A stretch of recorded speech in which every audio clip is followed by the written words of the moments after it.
name is Andre Gandswindt. I'm a professor at the University of Pretoria in the Department of Zoology and Entomology, and currently also the director of the Mammal Research Institute.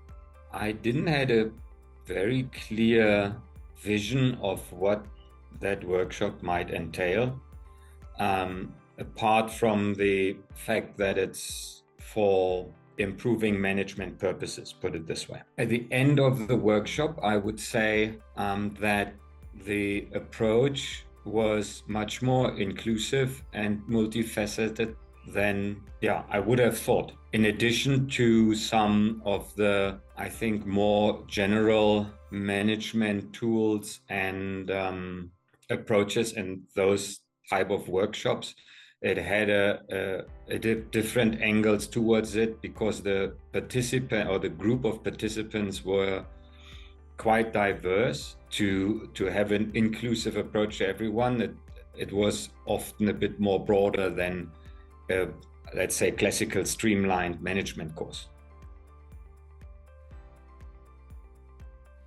Due to the fact that I was in a transition phase from just starting a new position, and that position also required more of the tools and techniques we were discussing through the workshop,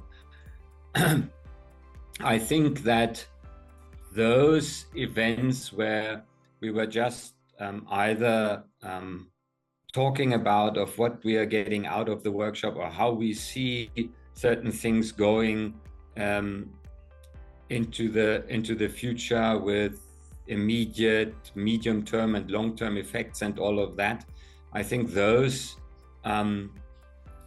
events or those parts of the workshop had the most impact on my side.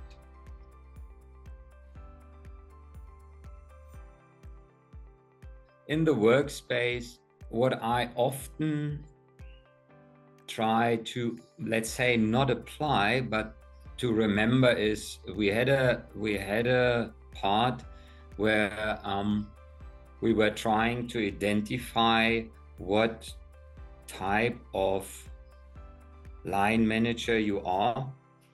So there are 4 categories of let's say personalities of managers, and based on your, let's say, strengths and instincts and something like that, you usually fall in one of those categories, which then explains why some of the tasks you have to deal with are easier for you and some are, let's say, more time consuming. And this is definitely something I'm trying to remember when a certain portfolio comes across my desk and I already, wait, maybe this I should rather outsource if we want to be efficient, because I know this is not my strengths, whereas other things I can easily deal with that, because this is clearly part of me. So this is definitely something I'm applying. And also simplification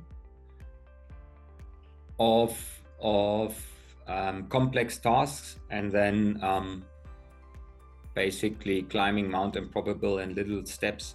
This is also something which I tried to do even before the workshop, but it was definitely enforced during the workshop.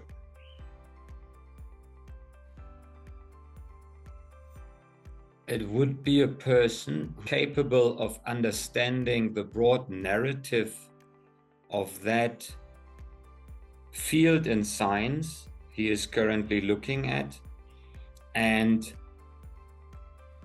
can identify the role players in that field, and then hopefully can create and facilitate an environment where those scientists can grow and work in a sustainable way. It not necessarily have to be an expert in that field, but it has to get that person will have to have the general understanding of how science operates, even if it's far out of his own theme or area of expertise.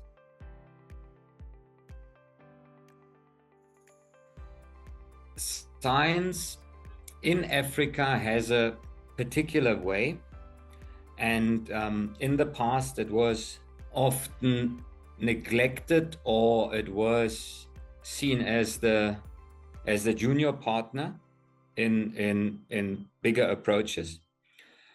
And I think the African science community by now should have the confidence and also the required base in terms of brilliant scientists and working platforms to step out of that.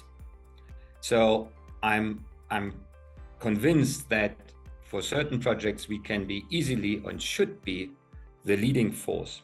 But the other side is that I also wish that we are not making the same mistake as we experienced in the past and saying, look, like now we just have to turn the table and now we have to become the main leader everywhere because we were neglected all these years.